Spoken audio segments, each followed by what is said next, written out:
All right, welcome back. So we will see what the lighting is like this time around. I tried recording in the morning, but the sun rises right outside these windows and basically blinds me. So until I get some kind of shades, I can't record early morning.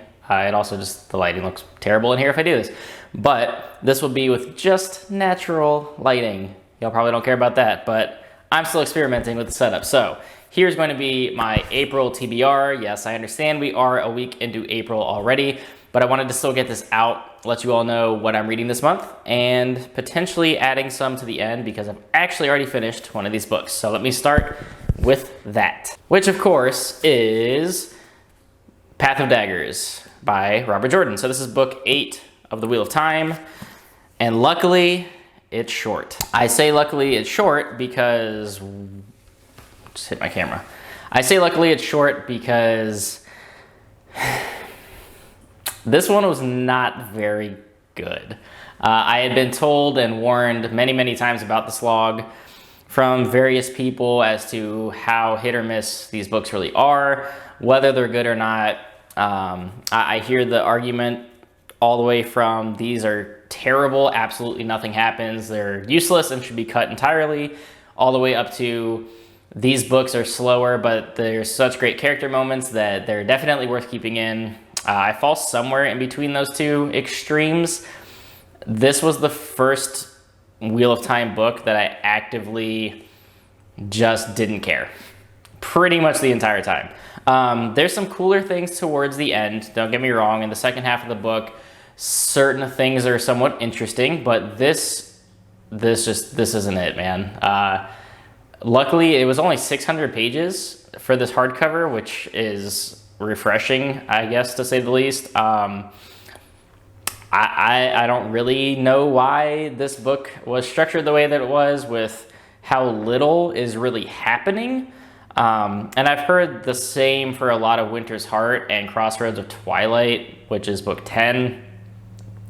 These next few might be kind of rough to get through, and this was actually the first Audible book, because I do Wheel of Time Audible and physical reading, mostly audio this time around, just because I wasn't able to do a lot of physical reading, and at the end of the day I was kind of tired through working kids, so I just did this whole thing on audio, or most of it on audio. This was the first time where I stepped above that 2x speed and went a little bit faster just to get through some of this. It wasn't great. I didn't care about a lot of the character focus in this one. Even after a Crown of Swords, which was rather slow, I actually found it pretty interesting, and I liked what it did after the conclusion of Lord of Chaos. So this was just like, I jokingly made some notes for this that I posted in Discord, where I just said, what's this book about? Who knows? And what are the characters up to? Nothing. This was a book that just was not a good Wheel of Time book. That's my ultimate thoughts on that. So that's actually the first book that I finished this month. That was part of my TBR, but I wanted to talk about it first because I'm already done with it. Like I said, it was quick, did most of it on Audible. Let's move on. Move on to something better, which is the third and final book of the First Law trilogy, Last Argument of Kings. Now this is still part of the buddy read on the channel. I'm going to catch up to you all starting today of this recording. I'm only 25 pages in, and that's, again, I was doing the whole Audible thing with Path of Daggers. But I'm really loving First Law, and this conclusion already has me hooked from the first page. I mentioned previously, Pacey's narration on the Audible book is fantastic, and I'm not doing the audio for this book this time around, but I still have his fantastic voices in my head while I'm reading, so it's actually bringing these characters to life, which is super cool. I'm interested to see how this one ends and where it leads to the rest of the standalones of the series, because I do want to pick those up. I think I have a couple of them on Kindle already, but I'm itching to get back to the bookstore. I'm going to go to a Barnes & Noble here shortly, whatever else I can find, and just get a bunch of books. So I'm definitely going to buy some more First Law, probably all of the standalones if I can find them. But the series is great. Tons of fantastic characters in the fantasy genre. I really like the world that Abercrombie's created here, and I can't wait to further explore it. And I hear nothing but good things about the follow-up trilogy, I think it is. Age of Madness, is it a trilogy? Starting with A Little Hatred, so I definitely want to get to that. more First Law universe books upcoming on the channel for sure. And then I'm also putting some feelers out there on Patreon as to what we should sort of buddy read next. So I'm always going to keep my Howler picks every other month, where it's going to be a book that I read, whatever y'all pick, and we can turn it into a, sorry, there was a truck driving by. We can turn it into a buddy read if you guys want. There is one coming up in just a minute that I'm talking about. But in general, I just want to do more Patreon buddy reads, just sort of as a group, get more direct conversation happening around a specific book. So I've got some things out there of things that we could potentially read, whether it's another First Law book, The Expanse, whatever it may be. Stay tuned for that as well. But the next book, and these are going to be interchangeable. I'm working it out with some people in Discord when they want to read this next book, but this one is, this behemoth in my hand is book 2 of the 5 Warrior Angels trilogy, which is The Blackest Heart by Brian Lee Durfee. So as I previously showcased these before, he was awesome enough to sign and send me books 1 and 2. Hopefully I can find my way into getting a book 3 here soon. That would be cool, which is going to be even bigger than this because the Madman made it a trilogy, and it's going to be like this much bigger. It's kind of insane. If you haven't seen the concept cover, it's here. It's beautiful, right? It looks exactly like the first 2. But this series so far, I mean, The Forgetting Moon is everything great about epic fantasy. It's lush with detail, lots of great description, interesting characters, unrelenting violence and combat at times, and just the different plot threads that were built in that book I found incredibly interesting. And again, for being his first work, it was kind of mind-blowing to me how good it was.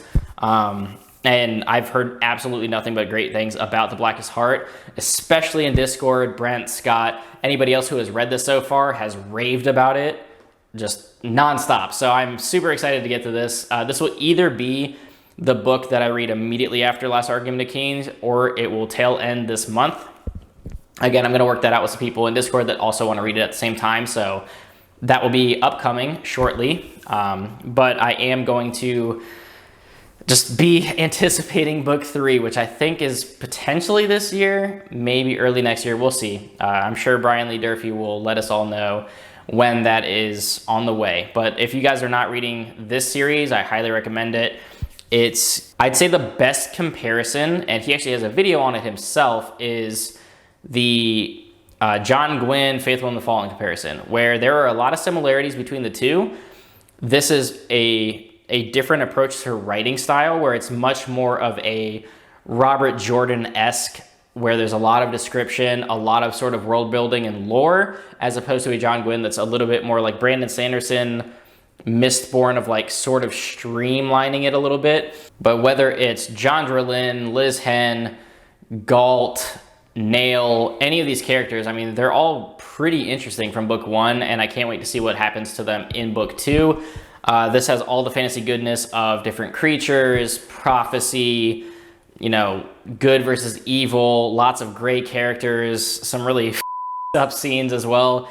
I'm just super excited to get to this one, and I've been told that there's some incredibly awesome action in this book, so I'm definitely excited to get to that. And last, but of course, and certainly not least, and again, this will either be the 3rd book I read this month or the 4th, we'll see, is going to be my foray back into the Farseer trilogy by Robin Hobb with Assassin's Apprentice. I had mentioned this several times in the past, that this was the first book that I came back to fantasy with, and my expectations did not meet reality of what this book and series were going to be. I did not expect the lofty, purple, gorgeous prose of Robin Hobb. I did not expect a book called Assassin's Apprentice to not have a whole lot of assassins stuff happening. This was much more of a character story and driven focus of a book. This was really about Fitz as a young man and just the terrible struggles that he goes through and how mean Robin Hobb is to him as a character. And I've been told that that only gets worse. Looking forward to it. But the great thing about this is her writing is gorgeous, and I feel like, I mean, it's only been a year since I read it, but I feel like I'm a more experienced reader now as an adult after reading all this fantasy that I have for the last year, that I want to give it another shot. I've mentioned this 100 times before. I don't think I gave it a fair chance, and I found it kind of boring because of where I was at, sort of returning to fantasy, expecting this to be, an assassin's tale, and it was just very different than what I was expecting. Having talked to people now, though, and a lot of love going around for Robin Hobb, I'm getting back into the arena as well, and I want to read the entire Farseer trilogy, which my excuse for buying, am I even pointing to it on the camera? No, I gotta point at the window, right? Over there. That's Royal Assassin and Assassin's Quest in hardcover illustrated. This was my excuse to get back into it, was buying these gorgeous editions, and if you watched my video a few months ago, I threw my mass market and people got mad at me.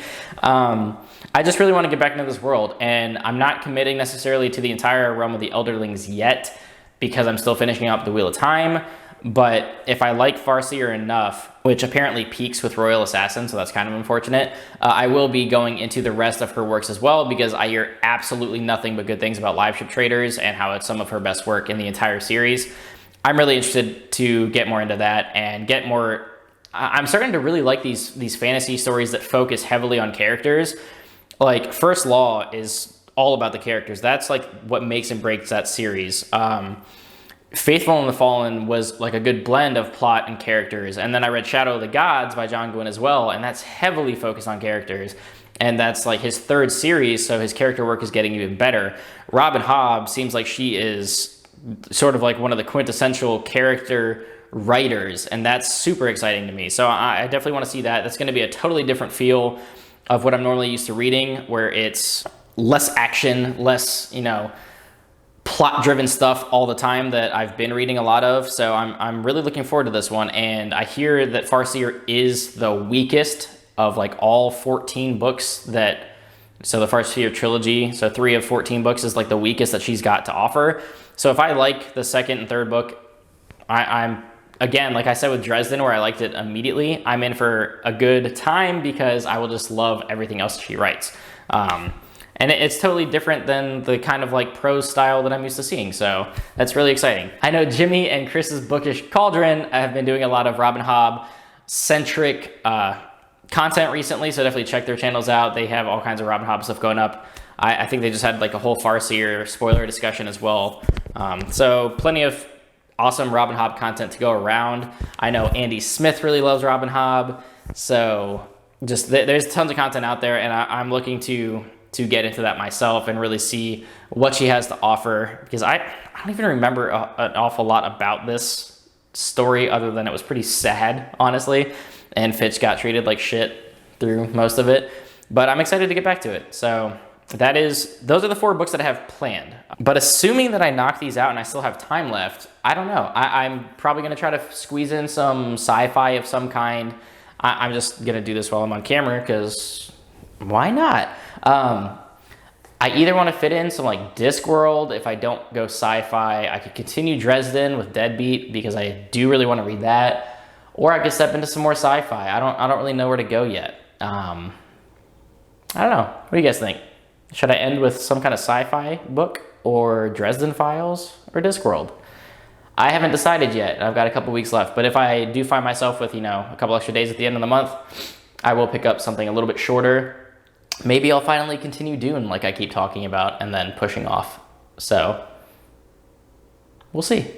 But that's going to do it for this one, guys. Like and subscribe. As always, do hit up Patreon if you want to support the channel financially and support the book buying habits of filling these shelves behind me. That's always optional, but always greatly appreciated. Definitely jump in Discord though, or leave me a comment down below. Let me know your thoughts on anything that I am planning on reading this month, and tell me a little bit about what you read last month and what you plan on reading this month. I'd love to hear your thoughts on whatever books you are most interested in. So that's gonna do it, guys. Until next time, keep reading.